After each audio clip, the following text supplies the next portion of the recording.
Alors aujourd'hui, on est le 20 Adar, et donc on va commencer, on va continuer la suite et terminer le Pérec 35 du Tanya. Donc on avait vu, pour faire une petite révision rapide, on avait appris hier que quand un homme étudie la Torah, alors sa neshama et son âme divine et ses deux vêtements intérieurs seulement sont en activité, puisque ce sont les deux facultés au moment où on étudie qui sont la pensée et la parole de l'âme divine qui sont utilisées. Et on sait très bien pourquoi, parce qu'en fait l'âme divine est intimement proche de ces vêtements qui restent des vêtements intérieurs. Et l'action, par contre, qui est le troisième vêtement, n'est pas mise en application. Quand est-ce que ce vêtement est mis en application? C'est seulement quand la personne va utiliser son corps pour réaliser une mitzvah. Concrètement, on donne l'exemple des tefilines. Quand je prends mon bras, je prends les tefilines et je les mets sur mon bras et je les mets sur ma tête, eh bien à ce moment-là, j'utilise mon corps pour pouvoir réaliser cette mitzvah. Donc, qu'est-ce qui va se passer? Eh bien, par l'action, je vais pouvoir donc entraîner mon corps et l'âme animale qui se trouve donc à l'intérieur, donc à faire quelque chose qui est une action liée à la mitzvah.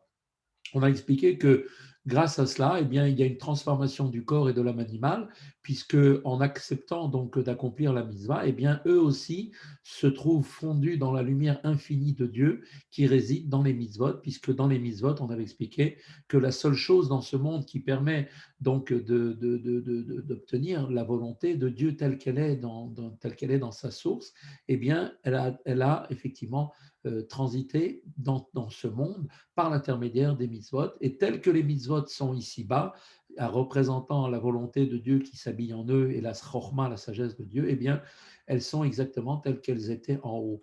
Et donc, c'est la seule et unique manière pour nous de pouvoir donc transformer par cette action, qui est l'action de la mitzvah, donc par ce corps et cette âme animale, puisque au moment où j'accomplis une mitzvah, donc matériellement, physiquement, eh bien, mon corps lui aussi se transforme et il y a une véritable transformation du corps et de l'âme vitale qui elle-même, parce qu'elles ont participé, se trouve elle aussi illuminée par cette lumière infinie, donc qui vient effectivement donc les envelopper totalement. Et on avait expliqué, c'est ce qui produit ensuite, grâce à cela, l'huile, la spiritualité, donc pour la shrina qui se trouve sur chacun d'entre nous. Cette shrina qui est comme un feu au-dessus donc d'une mèche qui est notre corps, eh bien, cette shrina a besoin de ce combustible qui est donc comme l'huile qui donne au feu la possibilité de continuer à brûler pour la lampe. Eh bien, pareil, la spiritualité, l'infini divin qui se trouve dans chaque mitzvot permet de devenir le combustible et donner à la shrina la possibilité de briller donc au-dessus de notre tête. Ça, c'était ce que l'on avait appris au résumé d'hier. Be'av, maintenant, on nous dit l'Admor Hazaken, Be'av shemauta vasmuta shenefesh aba'amid shebelibo sheen midotav haraot adaim lo nichlelu b'kedusha. Et bien que l'être et l'essence de l'âme animale qui est dans le cœur de chacun d'entre nous, c'est-à-dire quand on parle du cœur, c'est-à-dire ces mauvaises midotes, c'est-à-dire ces mauvais traits de caractère, n'ait pas encore été absorbé dans la sainteté, parce que quand le corps donc agit, fait l'action de la mitzvah et donc entraîne l'âme animale aussi à le faire, et bien à ce moment-là, donc les vêtements de l'âme animale, c'est-à-dire ces facultés d'expression que sont la pensée, la parole et l'action, sont mises au service donc de la mitzvah, sont uniquement eux ces vêtements, ce sont uniquement les vêtements qui sont absorbés dans la sainteté et non les midotes, c'est-à-dire les facultés donc au niveau des traits de caractère. Donc c'est pour ça qu'une personne chez le Benoni, les traits de caractère sont toujours les mêmes, même durant toute sa vie. Et donc, ce ne sont uniquement que ces aspects extérieurs, que sont les vêtements de l'âme animale, qui sont transformés chez le Benoni. Chose qui n'est pas du tout la même chose chez les tzadikim, car seuls les tzadikim sont capables d'une transformation de l'âme animale dans son essence même, et comme expliqué d'ailleurs au chapitre 12, au point où eux, carrément, sont capables de transformer ces mauvais traits de caractère en des bons caractères, traits de caractère, et ça, seul le tzaddik est capable de le faire. Mikol Makom, malgré cela, bien néanmoins, et donc, Dès lors, maintenant, si on peut dire que les mauvaises midotes, c'est-à-dire ces mauvais traits de caractère intrinsèques à l'âme animale, sont pliés à la sainteté au moment où nous accomplissons la mitzvah, puisque nous le faisons par l'intermédiaire de l'âme animale qui elle-même est attachée avec le corps, eh bien, malgré tout, quand ce corps et cette âme animale répondent Amen, quand on entend par exemple un Kaddish, elles répondent Amen, Yesh Meraba, eh bien, on le fait avec ce corps. Eh bien, ce Amen qui est entrepris par l'âme divine, eh bien, le corps et l'âme animale participent aussi et répondent aussi, donc elles sont complètement pliées et soumises, donc ces mauvais traits de caractère sont soumis à la sainteté. Et donc à ce moment-là, maskimim ou miteratzin, la asiata mitzvot, et donc automatiquement le corps et l'âme animale donnent leur accord et leur consentement pour l'accomplissement de la mitzvah. Par le fait, comme on l'avait expliqué précédemment, du raffermissement de l'âme divine dans le cerveau, qui le cerveau, de par nature, gouverne le cœur. Le cerveau étant le siège de l'âme divine et le cœur étant le siège de l'âme animale et donc de toutes ses pulsions et de ses mauvais traits de caractère. Donc, comme on avait expliqué au chapitre 13, cependant, bien que les émotions chez le Benoni n'aient pas été changées totalement en bien, puisque seul le tzaddik est capable de le faire, malgré tout, il a néanmoins la force de les maîtriser par son esprit, par son cerveau, son cerveau, c'est-à-dire le cerveau qui domine sur ses sentiments, grâce à quoi? Eh bien, grâce à la méditation sur la grandeur de Dieu et ainsi donc d'orienter son cœur vers la pratique concrète des commandements. Donc, le Beinoni, bien qu'il ne peut pas donc en résumé transformer ses traits de caractère, malgré tout, il a la faculté par son cerveau, par son intellect, de pouvoir transformer non pas les traits de caractère, mais d'obliger, de contraindre bien évidemment donc et d'orienter son cœur vers la pratique concrète des commandements. Et à ce moment-là, quand l'âme divine prend le dessus sur l'âme animale, eh bien les mauvaises midotes, c'est-à-dire les mauvais traits de caractère, sont à ce moment-là où l'âme divine réfléchit sur la grandeur de Dieu, par exemple, au moment où on étudie la Torah, ou par exemple quand on est en plein Kriyat Shema, par exemple, eh bien à ce moment-là, qu'est-ce qui se passe? Ces mauvais traits de caractère qui sont les mauvaises midotes de l'âme animale, eh bien, se trouvent dans un état d'exil et de sommeil, c'est-à-dire d'inactivité. Ils sont dans une forme de coma, comme on l'avait expliqué au chapitre 12, au moment où il y a une révélation très forte de l'âme divine grâce à la méditation qu'elle a à ce moment-là. Donc, elle envoie donc un tel niveau d'amour pour Dieu que l'âme animale est complètement subjuguée et s'endort comme dans un sommeil d'exil.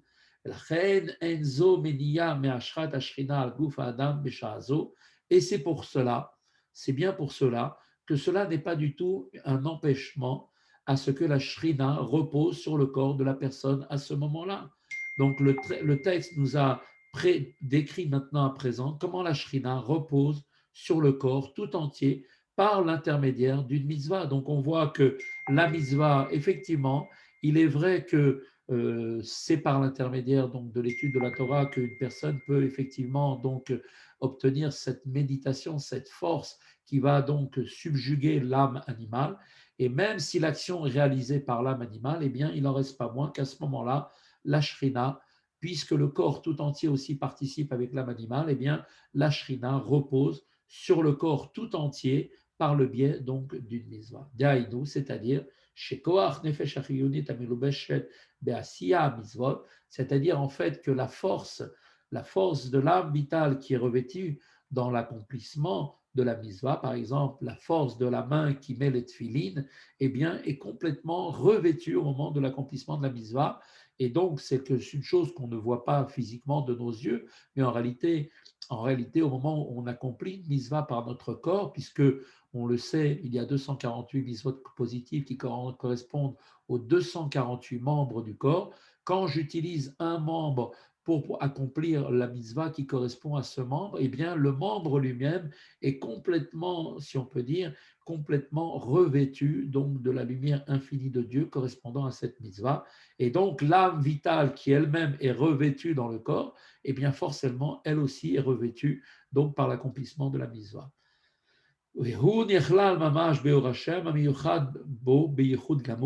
Et donc, cette âme vitale, ainsi que le corps, est vraiment absorbée dans la lumière divine et donc est totalement unifié avec elle dans une parfaite unité.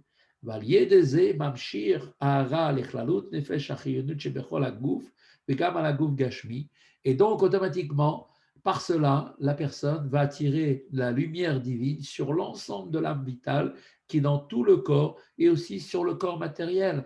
Donc, on voit qu'effectivement, l'accomplissement des mitzvot ont une particularité, c'est qu'elles transforment complètement la nature même de l'âme vitale et du corps, parce que justement, au moment de l'accomplissement de la mitzvah, matériellement, physiquement, eh bien, l'âme vitale et le corps sont complètement englobés par la lumière infinie de Dieu. Et donc, il y a forcément une conséquence à cela, c'est qu'il y a une modification, une sensibilisation, un raffinement du corps et de l'âme animale. Et donc maintenant, la question se pose, de quelle manière ce reflet se manifeste-t-il sur le corps et sur l'âme animale, puisque nous, on ne le voit pas physiquement, on ne pourra le voir que seulement quand nous serons dans les temps messianiques, où là, nos yeux vont s'ouvrir. Donc aujourd'hui, comment est-ce qu'on peut le voir? Comment ça se manifeste? De quelle manière sur le corps et l'âme animale? Eh bien, elle nous dit, la Zaken, Beprinat Makif Milmala Merosha Vadragla. En fait, de manière enveloppante, ce qu'on appelle la lumière Makif, qui est une lumière qui entoure, qui est enveloppante, qui nous enveloppe d'en haut, c'est-à-dire entourant donc de la tête aux pieds. D'accord? Donc c'est comme une lumière qui nous enveloppe complètement. Et c'est cela ce qui est le sens de ce qui est marqué, de ce qui est écrit dans le Zohar au début de ce chapitre. Comme il est dit, Beshrinta Sharia al Recha al Daika. Il est marqué dans le Zohar, la Shechina repose sur sa tête et c'est marqué sur, au-dessus, précisément, ce qui dénote l'idée d'une lumière transcendante, qui est une lumière qui dépasse complètement nos capacités, mais qui est là, qui nous entoure, qui nous enveloppe. De même, maintenant, il faut aussi comprendre, grâce à cela, l'expression des Chachamim sur lequel il est dit, sur toute assemblée de 10 juifs, la Shrina repose, ce qui signifie que pareillement que la lumière de la Shrina, même si elle n'est pas perçue par ces 10 personnes, eh bien, elle est là, elle les enveloppe et les transcende. Comme on dit, quand on est à la synagogue et qu'on attend la 10e personne, dès que la personne, le 10e, rentre à ce moment-là dans le minyan, eh bien, la Shrina apparaît à ce moment-là. Et donc, véritablement, même si ce n'est pas quelque chose qu'on peut voir de nos yeux, la Shrina est présente dans le corps de la personne qui elle-même participe maintenant au minyan. Et donc, de même, maintenant, effectivement, il apparaît donc que la Shrina se manifeste différemment, suivant maintenant qu'il s'agit de l'âme divine, de la force particulière de l'âme vitale engagée dans l'accomplissement d'une mitzvah, et de l'âme animale en général, ou encore du corps physique lui-même, et que la lumière de la Shrina ne fait qu'envelopper. Donc, concernant ce dernier niveau, il y a donc bien sûr plusieurs subdivisions qui peuvent être distinguées. La présence de la Shrina qui est suscitée par l'accomplissement du mitzvah, cette présence autour d'une assemblée de 10 juifs qui ne sont même pas occupés à une mitzvah, et donc il est possible de parler effectivement de Shrina, même autour d'un seul individu qui n'est pas occupé par une mitzvah. Donc on voit maintenant quand on parle de Shrina, de présence de Dieu, eh bien oui, cette Shrina, cette présence de Dieu, eh bien elle est présente, elle est bien là sur chaque personne d'entre nous. Et bien sûr, elle est encore plus ressentie quand nous sommes 10 personnes au moment de faire un minyan, et elle est ressentie aussi au moment où la personne accomplit une mitzvah. Donc le texte maintenant du Tanya va anticiper maintenant une nouvelle question pour expliciter un petit peu cette multiplicité de degrés de manifestation qui implique ni changement ni pluralité au sein de la lumière divine. La différence n'existe en fait qu'au regard à notre niveau, à nous qui regardons, qui recevons cette lumière, c'est nous qui faisons des différences. Parce qu'en fait, cette lumière, elle n'a pas de différence.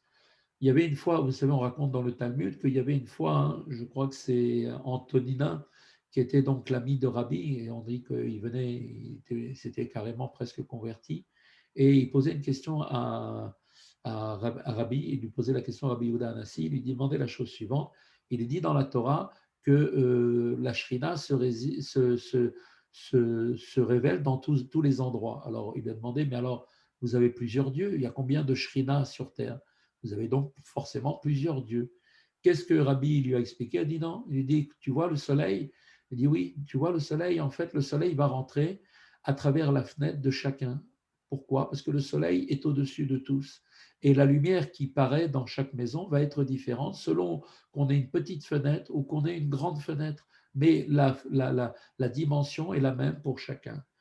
Et c'est ça la même idée que l'on veut ici montrer, c'est que la manifestation de la Shrina, elle est pour tout le monde la même, comme le soleil qui éclaire, et il est avec une certaine intensité, plus ou moins fort, en fonction des différents niveaux. Quand je suis tout seul à la maison, il y a un niveau de Shrina qui m'enveloppe, d'accord? Il y a une petite fenêtre. Quand j'accomplis une mitzvah, la fenêtre est plus grande. Et quand on est 10 personnes au moment d'un minyan, alors là, la fenêtre est encore plus grande. Mais c'est toujours la même Shrina. Donc, c'est juste un niveau de perception, comment nous percevons les choses. C'est ce que nous dit tout de suite le Admorazaken. Et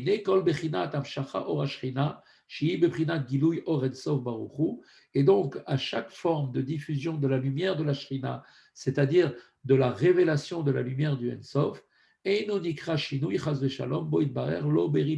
cette révélation ne peut pas être qualifiée chez Dieu comme étant une pluralité, parce que Dieu est un unique. Il n'y a qu'une seule et même Shrina, Kedeita Sanhedrin, comme cela est rapporté dans le Talmud de Sanhedrin. Il y avait une fois, donc effectivement, comme je vous avais dit, en fait, voilà, c'était l'idée qui avait été rapportée dans la Gemara Sanhedrin, que je vous ai énoncée tout de suite. Il avait demandé combien de Shrina vous avez sur chaque assemblée de 10. Combien de Shrina avez-vous? Sous-entendu, combien de dieux avez-vous? En réalité, la Shrina, c'est la lumière infinie de Dieu qui réside sur toute la création. Et en fait, qu'est-ce qu'il lui a répondu? Il a donné l'exemple, comme je vous ai donné, l'exemple du soleil avec les nombreuses fenêtres. Donc, cette lumière unique est la même qui traverse les multitudes des fenêtres. Ainsi, lorsque la lumière brille à travers des vitraux de teintes différentes, eh bien, l'apparence de la couleur des vitraux eh bien, va donner une couleur qui semblerait être différente. Pour autant, la lumière elle-même, elle demeure inchangée. La seule différence n'existe uniquement que aux yeux de ceux qui la reçoivent. Il en est de même, si on peut dire maintenant, concernant les différentes formes de la manifestation de la Shrina. Elle est une lumière unique, puisque c'est la lumière infinie de Dieu qui demeure sans aucune modification et qui ne peut atteindre cette lumière infinie.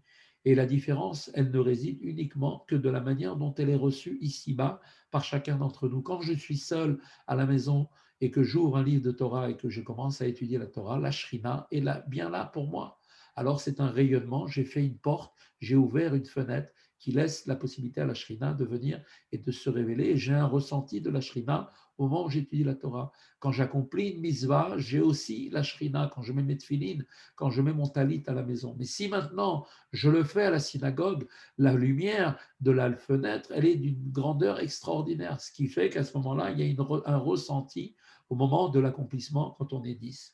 Et donc, effectivement, on peut voir qu'il n'y a pas de changement. C'est toujours la même présence de Dieu, mais qui est ressentie à différents moments selon nos actions et selon l'endroit dans lequel on se trouve. Et comme le dit l'Admorazaken pour conclure ce chapitre, va maskil yavin, et l'homme avisé comprendra. Et les chassidim avaient toujours l'habitude d'ajouter à l'expression et l'homme avisé comprendra, et celui qui s'adonne ardemment au service de Dieu percevra, ce qui est une étape supplémentaire supérieure à celle de la compréhension. Donc on voit que effectivement, il y a une dimension de compréhension qui doit venir par notre étude de la Torah, mais la seule et unique manière de pouvoir véritablement percevoir Dieu, c'est dans l'action. C'est pour cette raison que quand les Bnei Israël au mont Sinaï ont dit Naase Venishma, alors Dieu leur a donné la Torah, alors que toutes les autres nations avaient toujours demandé qu'est-ce qu'il y avait. D'abord, ils voulaient savoir Nishma, ils voulaient comprendre, et ensuite on fera si effectivement ça nous intéresse. Les Juifs, ils n'ont pas dit comme ça, ils ont dit nous on fait, et peu importe ce qui est marqué dedans, et après on comprendra ce qu'on peut comprendre. Et ça, c'est la seule et véritable et unique manière de faire. On ne doit pas simplement rester simplement dans une dimension virtuelle, une relation de compréhension dans le sens de l'accomplissement de Torah Mitzvot, mais d'abord on doit accomplir et seulement ensuite on peut véritablement percevoir. On peut retrouver cette chose-là aussi dans l'accomplissement, dans l'application concrète. On sait qu'un artisan, un véritable artisan, quand est-ce qu'il a la maîtrise, ou même un virtuose, prenez un virtuose dans n'importe quoi, dans la musique, dans la peinture, dans ce que vous voulez, c'est seulement quand le virtuose a mis sa science au service de l'action qu'à ce moment-là, il a une compréhension qu'il ne peut pas avoir s'il ne met pas cette chose-là en action. L'action, autrement dit, est le moyen de percevoir une dimension de compréhension que nous ne pouvons pas avoir d'une chose quand elle est virtuelle. Voilà, c'est là la fin de ce cours d'aujourd'hui.